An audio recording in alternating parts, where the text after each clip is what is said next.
একদিন এক সাহাবী রাসূলুল্লাহ সাল্লাল্লাহু আলাইহি সাল্লাম এর দরবারে এলেন। চোখে ক্লান্তি, মুখে দুশ্চিন্তা। তিনি বললেন, ইয়া রাসূলুল্লাহ, আমার মনে হয় আমি দুনিয়ার কাজের ভিড়ে আমার সালাদগুলো হারিয়ে ফেলেছি। রাসূলুল্লাহ সাল্লাল্লাহু আলাইহি সাল্লাম তাকে গভীরভাবে দেখলেন।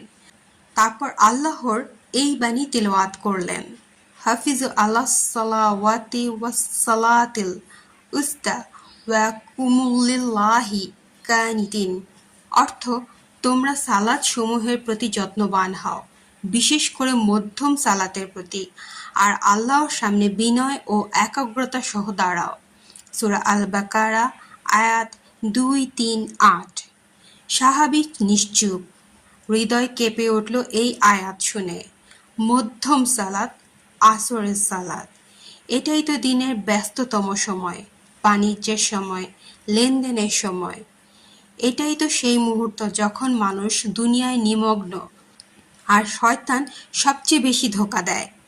রাসূলুল্লাহ সাল্লাল্লাহু আলাইহি সাল্লাম বলেন, যে ব্যক্তি আসরের সালাত নষ্ট করে সে যেন নিজের পরিবার ও সম্পদ ধ্বংস করে দেওয়ার মতো ক্ষতির সম্মুখীন হয়।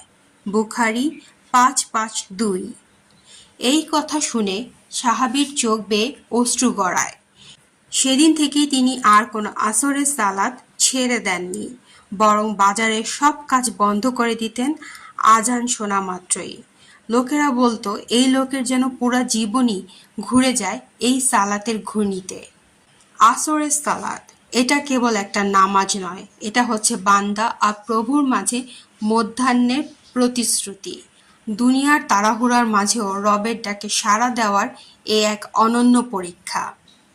রাসূলুল্লাহ সাল্লাল্লাহু আলাইহি সাল্লাম আরও বলেন, যে ব্যক্তি একটি সালাত সময় মতো পড়ে সে যেন তার দিনকে রক্ষা করল। তিরমিজি। আর তিনি বলতেন, আমাদের চোখের শীতলতা তো সালাতেই। ভাই ও বোনেরা, আজও আমরা ব্যস্ত, ক্লান্ত, সময় নেই, এই অজুহাতে একের পর এক সালাত হারিয়ে ফেলি। তবে মনে রেখো, মধ্যম সালাত শুধু একটা নামাজ নয়, এটাই পরীক্ষার সময়, এটাই আল্লাহর ডাকে সাড়া দেওয়ার মুহূর্ত। আজই প্রতিজ্ঞা করো, আমি আর সালাত হারাবো না। আমি আর দুনিয়ার ব্যস্ততায় আল্লাহকে ভুলব না। আমি আসরের সালাত রক্ষা করব, যেন নিজের ঈমান রক্ষা করতে পারি।